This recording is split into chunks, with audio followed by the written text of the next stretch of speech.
Frozen destiny. The emergency pod's impact shattered the pristine silence of Erebus, carving a jagged scar across the silvery ice fields. Inside, Captain Nikolai Reeves hung limp against his restraints, blood trickling from a gash above his eyebrow, consciousness flickering like the pod's dying emergency lights. Systems failure warnings blared through the confined space, each one more urgent than the last. Outside, a blizzard howled with ancient fury, as if offended by the intrusion of this human technology into its domain. The temperature gauge beside Nikolai's head plummeted rapidly as the heating systems failed. "Status report," he mumbled reflexively, his military training surfacing through the fog of concussion. The pod's AI responded in fragmented bursts, its voice distorted. "Life support, critical, 13 minutes remaining, external temperature, -78 degrees, dropping, distress beacon, non-functional." Nikolai forced his eyes open, wincing at the stabbing pain behind them. His breath formed thick clouds inside his cracked helmet as reality crystallized around him. The Coalition transport vessel Hyperion was gone, ambushed by raiders at the edge of the Erebus system. As second-in-command, he'd stayed behind to ensure the escape pods launched while Captain Dmitri held off the attackers. Now he was stranded on this frozen hellscape, a moon so hostile even the hardiest mining corporations avoided it. With numb fingers, he unclasped his restraints and fell forward, catching himself against the control panel. The motion sent fresh waves of pain radiating through his ribs, probably broken. The pod's viewscreen displayed only white, an endless canvas of blinding snow. "Lovely vacation spot," he muttered, fumbling for the emergency kit beneath his seat. Inside was a thermal blanket, a basic medical kit, a flare gun, and a standard-issue plasma pistol. Not exactly robust survival gear for one of the coldest known moons in charted space. The pod's hull groaned as metal contracted in the extreme cold. Nikolai knew he had minutes, perhaps an hour at most, before hypothermia claimed him. Through the viewport, he could see nothing but the swirling tempest of ice crystals, each one a miniature blade designed to flay exposed skin. "Think Reeves," he hissed through chattering teeth. "You didn't survive the Martian conflict to die on this forgotten rock."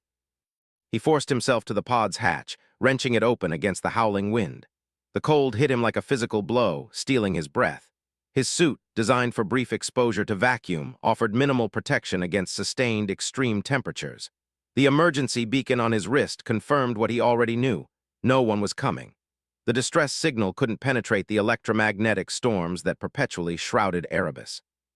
Staggering forward, Nikolai squinted through the whiteout conditions. The horizon had disappeared, earth and sky merging into a singular pale void. His suit's heads-up display flickered weakly, oxygen levels dropping as the filtration system struggled against the cold. Each breath burned, ice crystals forming in his lungs. It was then that he saw it, a shadow moving through the blizzard, too deliberate to be debris, too large to be anything native to this desolate place. Nikolai's hand moved to his sidearm, fingers so numb he could barely grip the handle. The figure emerged from the whiteout like a specter, tall and powerful, moving with a predator's grace. Not human, that much was immediately clear. Its form was bipedal but covered in thick silver-gray fur that rippled in the wind. The creature stood at least a head taller than Nikolai, shoulders broad and powerful beneath what appeared to be a cloak of some kind, interwoven with technologies he didn't recognize. But it was the face that froze him in place, wolf-like, with an elongated muzzle and pointed ears that swiveled toward him, alert and focused. And the eyes, amber and luminous, regarding him with unmistakable intelligence. Nikolai raised his weapon with trembling hands. "Identify yourself," he managed, the words nearly lost in the howling wind. The creature tilted its head, studying him. Then it spoke, its voice unexpectedly melodic despite the guttural undertones. "Lower your weapon, human. You'll be dead within minutes without my help." Female, the voice was definitely female, Nikolai realized with surprise. His vision began to blur at the edges, the cold seeping into his core. He swayed, struggling to remain upright. "What are you?" he asked, pistol still raised though his arm felt leaden. "Someone who should know better than to help your kind," she replied, taking a step closer. "But here we are, again." Nikolai's legs buckled beneath him. The last thing he remembered was the sensation of strong arms catching him, lifting him effortlessly from the snow, and a voice muttering, "Fragile creatures. always falling from the sky. He awoke to warmth, blessed, miraculous warmth, and the scent of something earthy and alien. Nikolai blinked, consciousness returning in fragmented pieces. He lay on a bed of furs in what appeared to be a cave, the walls smoothed and carved with flowing symbols that pulsed with a faint blue luminescence. A fire burned in a central pit, though the flames were unusual, deep purple with edges of white that gave off intense heat. His rescuer crouched on the opposite side of the fire, watching him with those piercing amber eyes. In the firelight, he could see her clearly now, the powerful musculature beneath her silver fur, the tribal scarification patterns that ran along her arms and what he could see of her shoulders. Her claws clicked rhythmically against a piece of metal she was working with, some kind of tool or weapon. "You're awake," she observed, voice flat. "Surprising." Nikolai tried to sit up, wincing as pain lanced through his ribs. "Where am I?" "My den," she replied simply. "You fell from the sky, your machine broke, you were dying." "And you saved me," Nikolai said, trying to make sense of the situation. "Why?" She set down her work, eyes narrowing slightly. "Instinct, mistake, curiosity, choose whichever makes you feel better." "Does the curious savior have a name?" he asked, wrapping one of the furs tighter around himself. His uniform had been removed, leaving him in just his thermal underclothes. Her ear twitched, a quick, agitated movement. "Names have power here, you haven't earned mine." "I'm Captain Nikolai Reeves, Coalition Navy," he offered, "and I'm grateful for your help, Nameless One." A sound escaped her, something between a scoff and a growl. "Savra," she said finally. "You may call me Savra, though it is not my true name." "Savra," he repeated, testing the sound. "What exactly are you? I've encountered many species in my travels, but none like you." Savra rose in a single fluid motion, her height even more impressive as she stood. The cloak she wore was a patchwork of technology and animal hide, power cells embedded alongside what looked like bone talismans. "I am Valker," she said, as if that explained everything. When she saw his blank expression, she elaborated reluctantly. "The last of the Northern Ice Clan, we were altered long ago, made to survive this moon when it was still contested territory." "Altered by whom?" Nikolai asked. Savra moved to a recess in the cave wall, retrieving what looked like a water skin. "Ancient history. The ones who made us are gone. The war they fought is forgotten. Only we remain." She tossed the skin to him. "Drink. It contains nutrients your body needs." He caught it awkwardly, still weak. The liquid inside was slightly viscous and tasted of minerals, but not unpleasant. "How do you know what humans need?" Her expression darkened. "You are not the first human I've encountered, Captain Nikolai Reeves." The way she said it sent a chill through him that had nothing to do with the temperature. "The others, what happened to them?" Savra's gaze returned to the fire. "Some survived, most didn't. This moon doesn't forgive weakness or mistakes."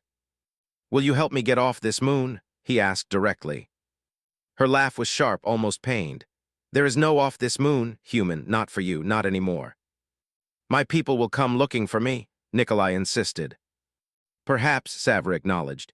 "But they won't find you. The storms grow worse. We're entering the long, dark 6 months without the sun. No ships can land now." The implications sank into Nikolai like a physical weight. 6 months stranded on this frozen hell, dependent on this alien predator for survival. He studied her movements, the careful way she maintained distance between them despite the confines of the cave. "Why did you really save me, Savra?" he asked quietly. She turned to him, her expression unreadable. "Rest," she commanded instead of answering. "Your body is weak. When you're stronger, we'll discuss what comes next." As she moved toward the cave entrance, Nikolai noticed a slight limp in her gait, an injury she was concealing well, but not perfectly. Blood and starlight. The orbital defense station hung like a broken jewel against the backdrop of stars, its once-proud silhouette now marred by flames and debris. Emergency lights flashed desperately through the smoke as evacuation shuttles fled the dying structure. The battle had been swift and devastating, the Krell attack catching the human defenders completely off guard. Sergeant James Harrison ducked as another explosion rocked the corridor, sending a shower of sparks cascading down around him. The acrid smell of burning circuitry filled his lungs despite his helmet's filters. "Command, this is Echo Squad," he shouted into his comm. "We've got civilians trapped in Sector 7. Request immediate extraction support." Only static answered him. The station's communications were either jammed or destroyed. James cursed under his breath. His squad had been separated during the initial assault, leaving him alone to escort the remaining civilians to the evacuation points. But with Krell forces swarming through the station, their chances were dwindling by the second. "Status report," he told the small group of terrified technicians huddled behind him. "Everyone's still with me." A young woman nodded, clutching a data tablet to her chest like a shield. "The nearest escape pods are 2 sections away, but the Krell are between us and—" The words died in her throat as the lights in the corridor flickered, then went completely dark. Emergency lighting kicked in seconds later, bathing everything in an eerie red glow. "They've cut the main power," James whispered, raising his pulse rifle. "Stay close." Something moved at the far end of the corridor, a shadow detaching itself from the darkness. James's blood ran cold. He'd seen combat footage of Krell warriors, but nothing prepared him for the reality. She moved like liquid death, her midnight blue scales gleaming under the emergency lights. Her elongated skull was crowned with a ridge of bony spines, and her amber eyes seemed to glow with an inner fire. The insignia on her armor marked her as one of the elite, a huntress. "Run," James told the civilians, raising his rifle. "I'll hold her off." The Krell warrior tilted her head, studying him with predatory interest. In her clawed hands, she carried twin energy blades that hummed with deadly purpose. "Brave," she said, her voice surprisingly melodic despite the harsh translation. "Foolish, but brave." James fired a burst from his rifle, but the huntress moved with impossible speed, dodging the shots as if they were traveling in slow motion. Before he could fire again, she was on him, one blade at his throat while the other disabled his weapon with surgical precision. "Your kind fights well," she said, her face inches from his visor, "but without purpose, without understanding." James could hear the civilians fleeing behind him. Good, at least his death would buy them time. "We fight to survive," he growled, "against invaders who attacked without provocation." Something flickered in the huntress's amber eyes, confusion. She pulled back slightly, studying his face through his visor. "Your voice," she whispered, her blade wavering. "I know your voice." James blinked, caught off guard by the change in her demeanor. "What?" A massive explosion shook the station, throwing them both against the wall. The huntress recovered first, pinning James with inhuman strength. "Who are you?" she demanded, her face illuminated by the fires now spreading through the station. "Sergeant James Harrison, Earth Defense Force," he answered, bewildered by the question. "Serial number EDF 2187. "No," she cut him off, frustration evident in her voice. "I know you. How do I know you?" Before James could respond, the station's AI blared through the emergency speakers. "Critical structural failure imminent. All personnel evacuate immediately. 5 minutes to catastrophic decompression." The huntress's head snapped up, her predatory instincts assessing the new threat. In that moment of distraction, James drove his knee up, breaking her hold, and scrambled away. Rather than pursue, she stood watching him, her expression unreadable. "This station will fail," she said. "Come with me if you wish to live." James stared at her in disbelief.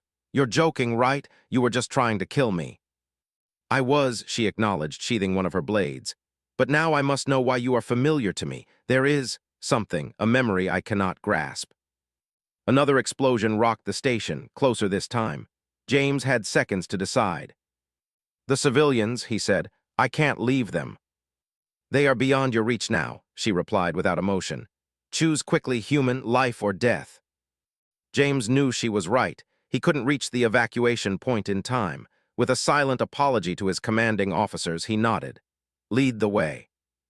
The huntress moved with astonishing speed through the dying station, James struggling to keep pace. They passed through areas already breached by Krell boarding parties, but none challenged them. One look at the huntress's insignia was enough to send other warriors scurrying out of their path. "What do I call you?" James asked as they raced along. "I am Navara, first huntress of the Krell hegemony," she replied without looking back. "Though I suspect you knew that already." "I've never seen you before in my life," James protested. "Then why do I remember your voice?" Navara demanded, coming to an abrupt halt outside a docking bay.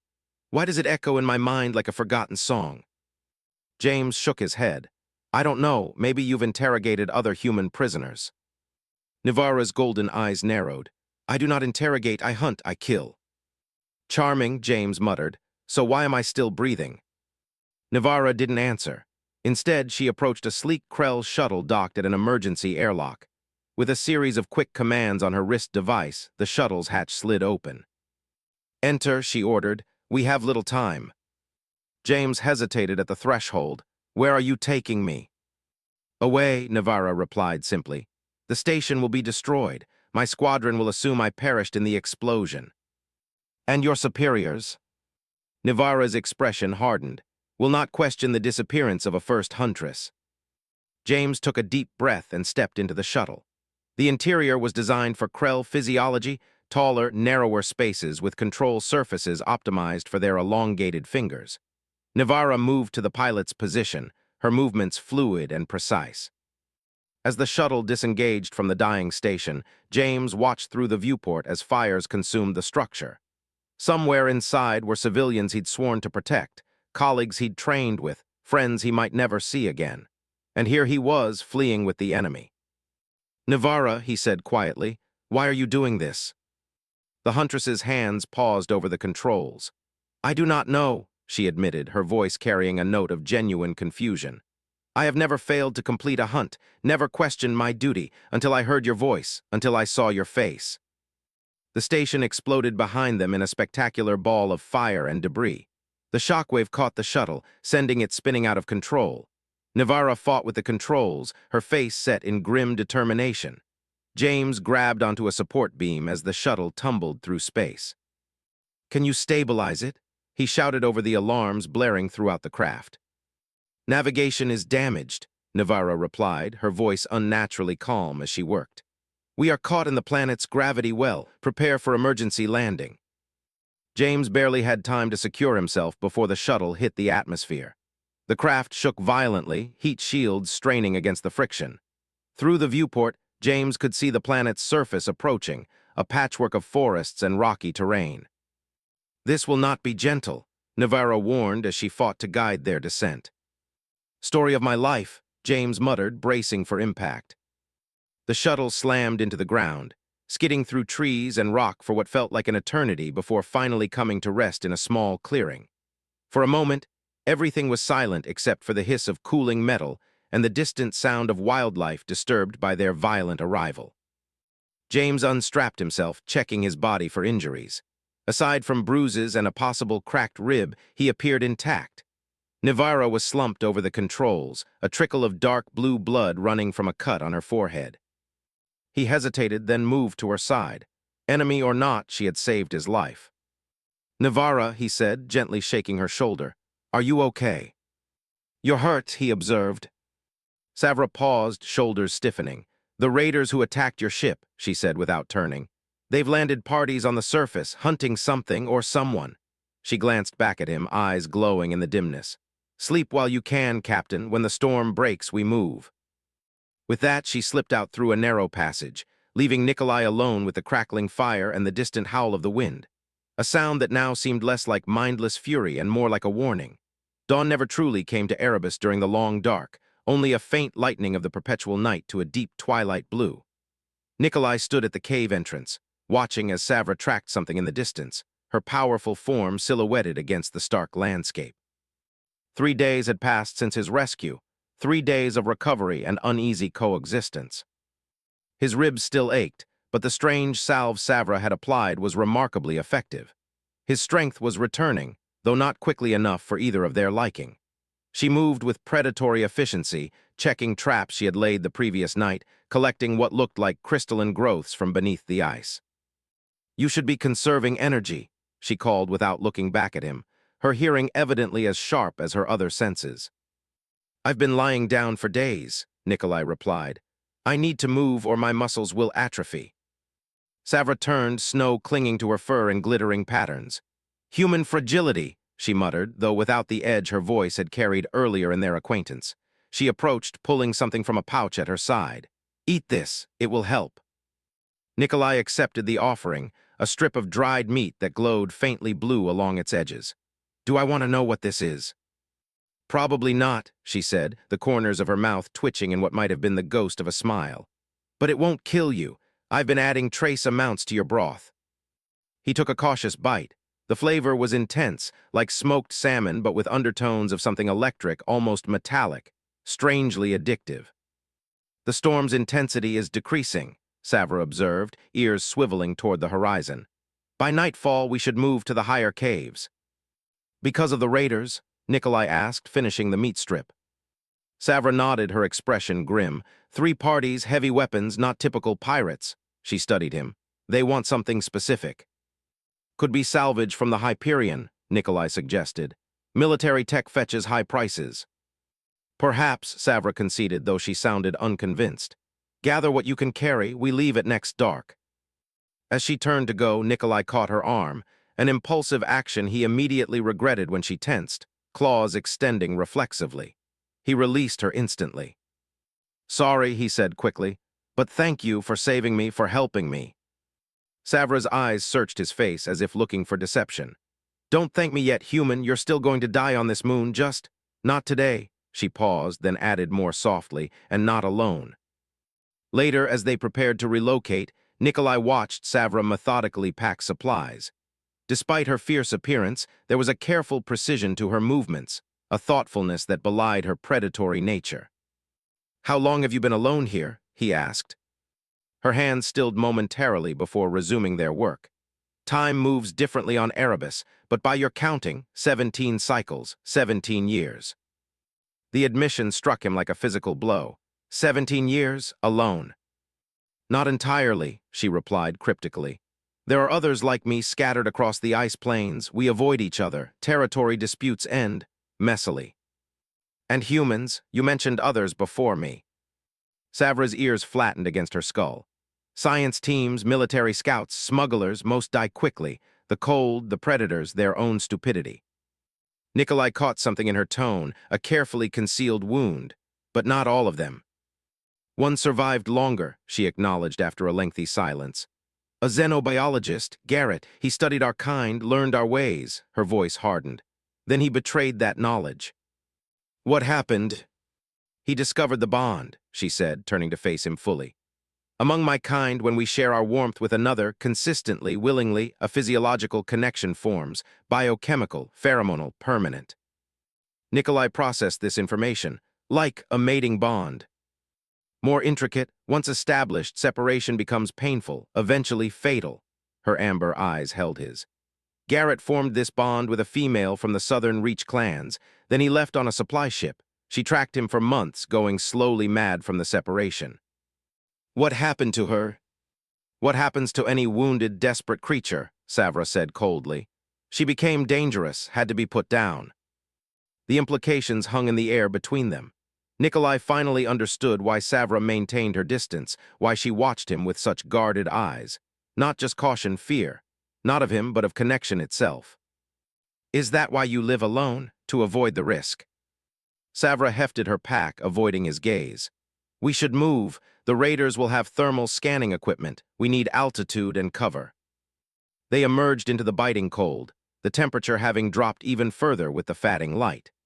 Nikolai's salvaged survival gear, reinforced by Savra's modifications, provided adequate protection, but the wind still found ways to slice through to his skin. They traveled in silence across the glittering wastes. Savra moved with effortless grace despite the treacherous footing, occasionally reaching back to steady Nikolai when he stumbled. Each time her gloved hand touched him, he felt an inexplicable warmth spread from the contact point. 3 hours into their journey, Savra suddenly froze, her entire body tensing. Before Nikolai could question her, she shoved him down behind a ridge of ice, crouching protectively over him. Her breath was warm against his neck as she whispered, "Don't move." Through the swirling snow, lights appeared, the unmistakable blue-white beams of military-grade thermal scanners. A patrol of 6 figures moved through the valley below, their exosuits distinctive and oddly familiar. Those aren't raiders, Nikolai breathed, recognition dawning. Those are Cerberus Corp mercenaries. Savra's eyes narrowed. Hired guns, question is who's paying them. And what are they looking for? Nikolai added. The answer came as the patrol leader's voice carried up to their hiding place. amplified by their suit's external comms. Biometric scans for Captain Reeves. Command wants him alive if possible. Secondary objective is tissue samples from any indigenous life forms, particularly the humanoid variants. Savra's growl was so low Nikolai felt rather than heard it. Tissue samples, she repeated, disgust evident. Your people never change. They're not my people, Nikolai corrected firmly. Cerberus operates outside coalition jurisdiction. They're bioweapons developers outlawed in civilized space. Yet here they are, Savra observed dryly, following you. As the patrol moved past their position, Nikolai noticed Savra's breathing becoming labored, her body trembling slightly. You're injured, he realized, worse than you've let on. It's nothing, she insisted, though he could now see dark fluid matting the fur at her side where her cloak had shifted. You said the raiders landed when my ship was attacked. Did you engage them? Savra's silence was answer enough. You fought them, Nikolai pressed. Why? They landed near my territory, she said, but the excuse sounded hollow even to his ears. You were protecting me, he concluded, the realization both warming and troubling him. Why take that risk for a stranger, for a human? Savra's eyes met his, a complex emotion flickering in their amber depths. Perhaps I'm tired of being alone, she admitted softly, the confession clearly difficult for her. Or perhaps I simply wanted something different in my final years. Final years, Nikolai echoed. You're dying. A bitter smile curved her muzzle. We all are, Captain. Some of us just have a clearer timeline. She nodded toward the path ahead. The patrols will circle back. We need to reach the high caves before they complete their sweep. They resumed their trek, but Nikolai's mind raced with new concerns. Savra was injured, possibly gravely, because she had intervened when Cerberus forces landed. And now those same forces were hunting for him specifically, and for specimens of Savra's kind. The realization chilled him more than the bitter cold. If Cerberus was involved, this was no simple salvage operation. Their interest in tissue samples suggested something far more sinister, biological weapons research, or worse, genetic experimentation. As they ascended toward the jagged ridgeline that dominated the eastern horizon, Nikolai noticed Savra's pace slowing, her movements becoming less fluid. Without asking permission, he moved to her injured side, slipping his arm around her waist to support her weight. She stiffened but didn't push him away. Dangerous, she murmured. The cold, the climb, or you? He asked quietly. The contact, she replied, her voice barely audible over the wind. 3 nights of shared warmth, that's all it takes for the bond to form. Nikolai didn't withdraw his support. Is that what happened with Garrett and the other Valkyr? Savra nodded slightly. He didn't understand the consequences until it was too late. By the 3rd night, the biochemical changes had begun. By the 5th, they were irreversible. And what happens then? Nikolai asked, genuinely curious rather than afraid. Savra's pace faltered momentarily. Physiological synchronization, emotional resonance, each feels what the other feels, pain, pleasure, fear, joy. Distance becomes unbearable. Sounds intense, Nikolai observed, helping her over a particularly steep section of ice. Fatal, Savra corrected, for both eventually if separated too long. They reached a narrow crevice in the mountainside as true darkness settled over the landscape. Savra led him through the tight passage, which opened suddenly into a vast cavern, far larger and more developed than her previous shelter. Crystal formations illuminated the space with a ghostly blue glow, revealing what appeared to be an abandoned settlement. Structures carved directly from the ice and stone lined the walls, their designs both practical and hauntingly beautiful. What is this place? Nikolai asked in wonder. Home, Savra replied simply, before the clans scattered, before the wars. She moved to one of the larger structures, pushing aside a heavy hide curtain to reveal a chamber within. We'll be safe here for a time. Inside, ancient technology hummed to life at her touch, warming the space gradually. Nikolai helped her to a raised platform covered in furs, gently easing her down. Let me see your wound, he insisted, no longer willing to pretend he didn't notice her injury. Surprisingly, she complied, removing the outer layers of her armor to reveal a deep laceration along her side, the edges cauterized but poorly healed. Energy weapon, he diagnosed immediately, military grade. The armor absorbed most of it, she said dismissively. It still needs proper treatment. Nikolai rummaged through his salvaged medical kit. I was a field medic before becoming an officer. Let me help you. As he worked to clean and dress her wound, a comfortable silence settled between them. Savra watched him with curious eyes, as if trying to solve a puzzle. Why are you not afraid of me? She asked suddenly. Most humans see my kind as monsters. Nikolai's hands remained steady as he applied a regenerative gel to her injury. I've encountered enough genuine monsters in human form to know better than to judge by appearance, he replied honestly. Besides, you saved my life, twice now. Perhaps I'm simply waiting for the right moment to eat you, she suggested, though there was a teasing quality to her voice he hadn't heard before. Nikolai smiled. If that were true, you'd have done it when I was unconscious and wouldn't have wasted resources healing me. He finished bandaging her side. No, I think you're lonely, and I think you're kind despite trying to hide it. Savra's ears flattened in what he was beginning to recognize as embarrassment. You know nothing of me. I know enough, he countered gently. I know you're the reason I'm still alive. I know you're injured because you protected me from Cerberus troops, and I know you're worried about forming a bond with me, which means you care enough to be concerned. Her amber eyes widened slightly, then narrowed. You're more perceptive than most of your kind. And you're more human than you'd like to admit, he returned. The statement hung between them, neither challenge nor insult but simple observation. Outside, the wind howled against the mountain, while inside, something shifted in the atmosphere between predator and prey, rescuer and rescued, alien and human. Rest, Savra finally said, breaking the moment. Tomorrow we need to find out what Cerberus wants with you and with my people. She hesitated, then added, and Nikolai, be careful with your warmth. It may be more dangerous than you realize. As she settled into her own sleeping area, close enough for safety but carefully distanced, Nikolai reflected on their conversation. Something was happening between them, something neither had anticipated. Whether it was the beginning of the bond she feared or simply the natural connection between two souls lost in a frozen wasteland remained to be seen. What he knew with certainty was that Savra was no longer merely his rescuer, and he was no longer simply her responsibility.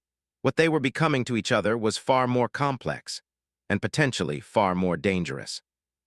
The ancient Valkyr settlement hummed with dormant energy, systems awakening after decades of silence at Savra's touch. Nikolai watched in fascination as she activated control panels embedded in crystalline walls, her clawed fingers dancing across surfaces that responded to her unique biochemistry. These systems still work after all this time? He asked, examining a holographic display that flickered to life, showing topographical maps of the surrounding mountains. Valkyr technology is self-sustaining, Savra explained, her voice carrying a hint of pride beneath the usual guardedness. Designed to last through the long darks, through wars, through abandonment. Like your people, Nikolai observed quietly. Her amber eyes flicked to him briefly, something unreadable passing through them. Yes, though not all designs function as intended.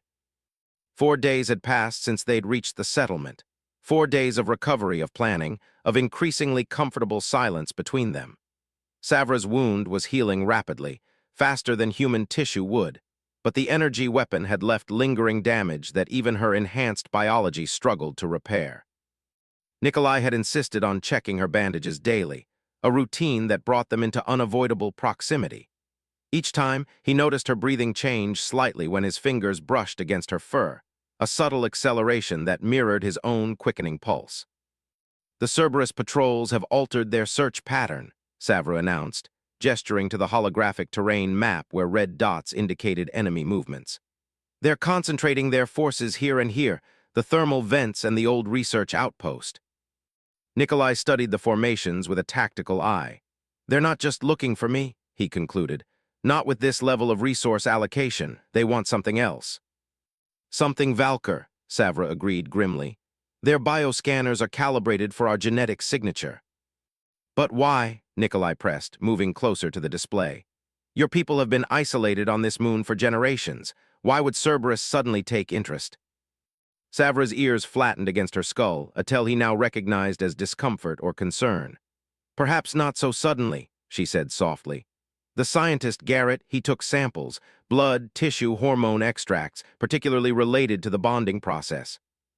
Nikolai's blood ran cold as pieces clicked into place.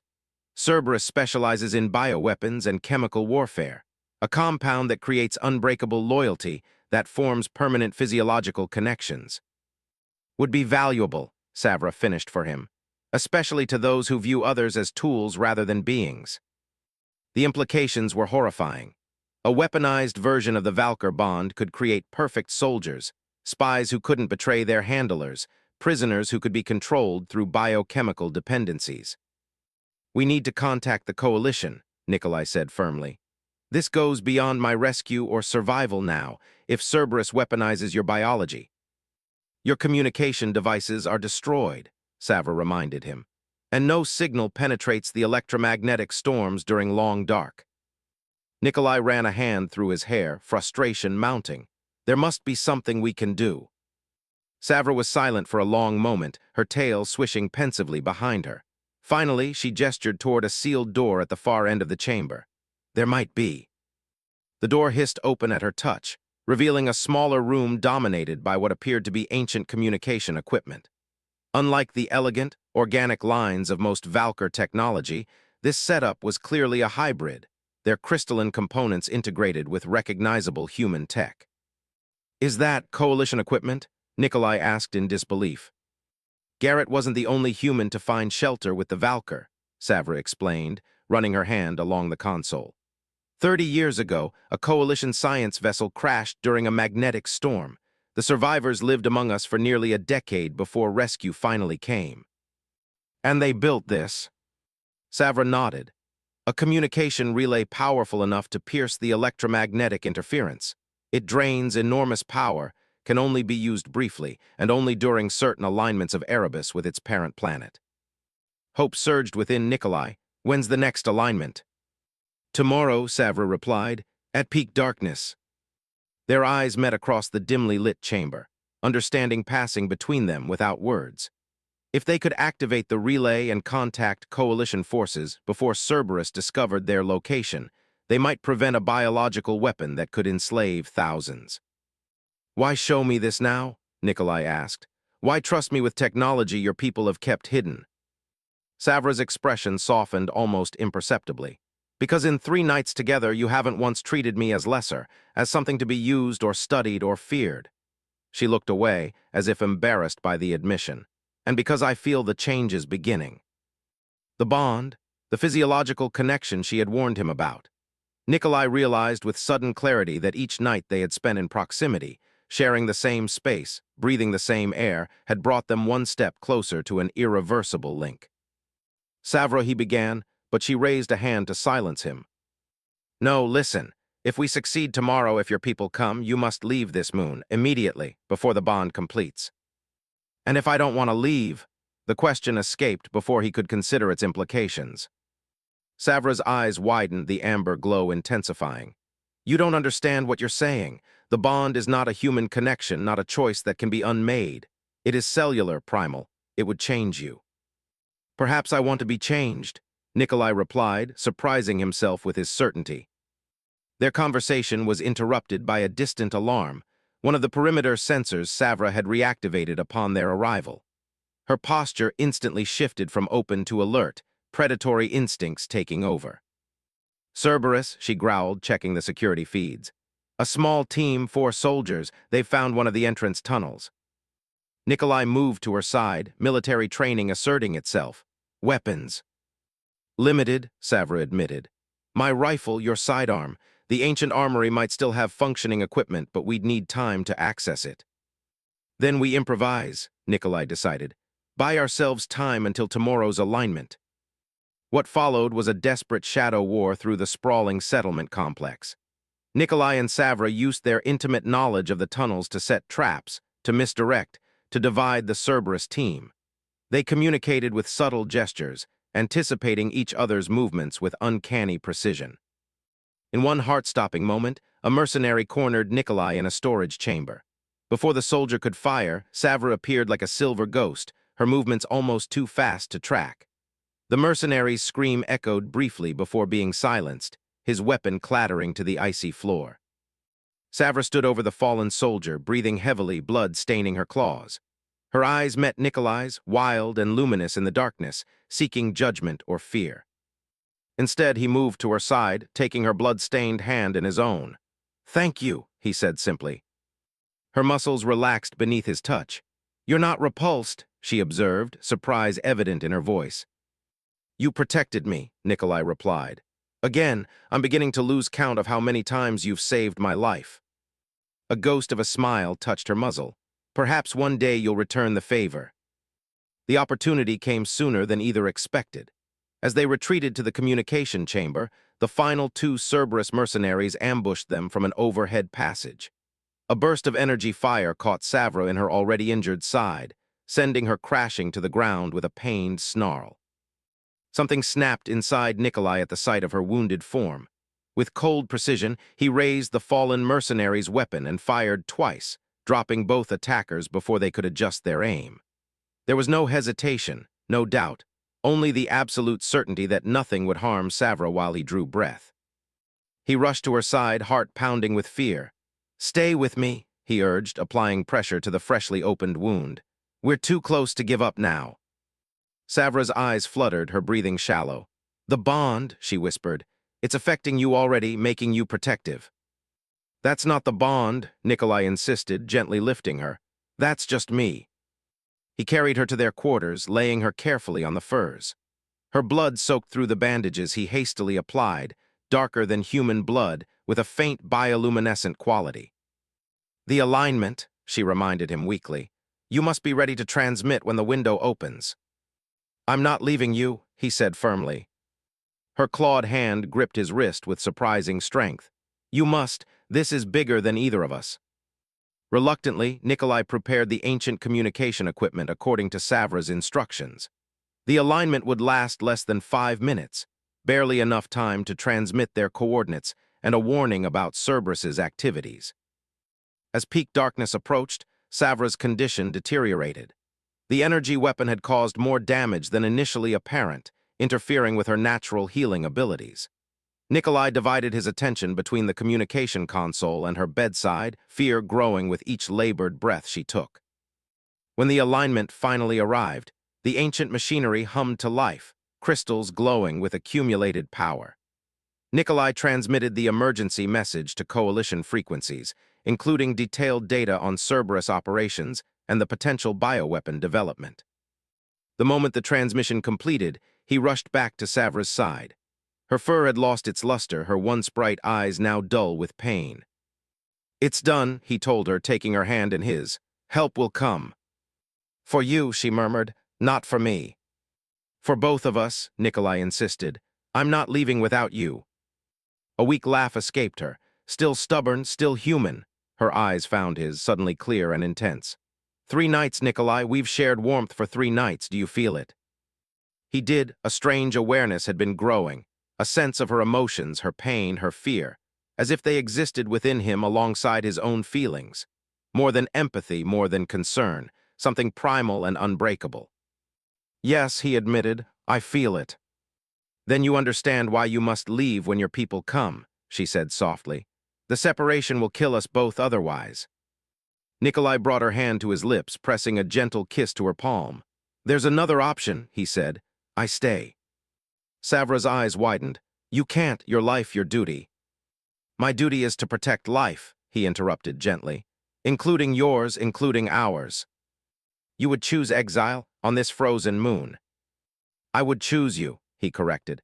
"This moon has shelter, technology, resources, and something Earth never gave me, someone who sees me for who I truly am."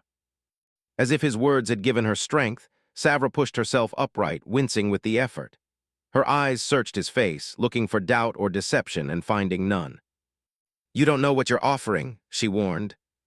"Then teach me," he challenged. "We have time." The arrival of coalition forces 12 hours later brought medical teams, tactical units, and a reunion with survivors from the Hyperion.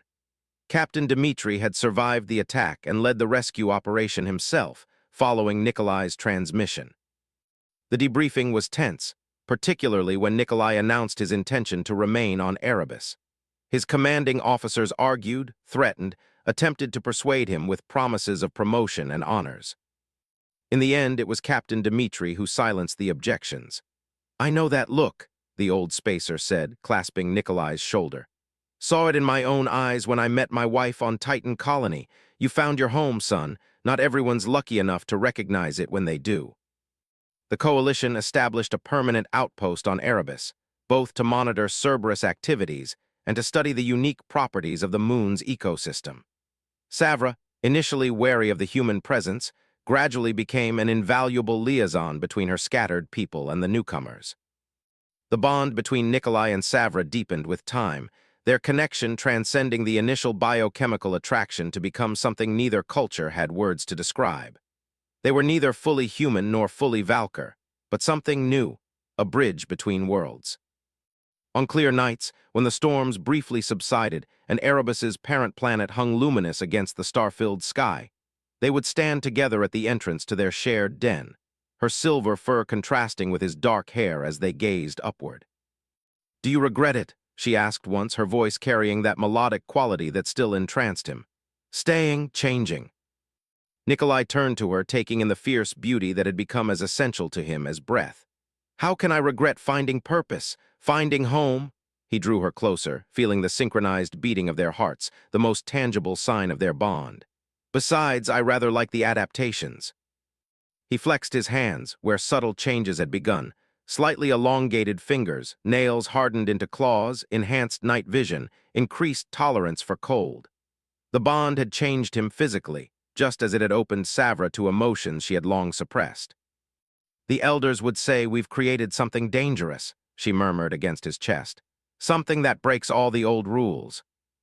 "Good," Nikolai replied simply. "Some rules deserve to be broken." As the aurora borealis danced across Erebus's frozen sky, painting the ice fields in colors no human language could name, predator and prey, rescuer and rescued, alien and human stood as one. Proof that even in the coldest wastes, warmth could be found if one was brave enough to share it. In a place where nothing survived alone, they had discovered that together, they could do more than merely survive. They could thrive,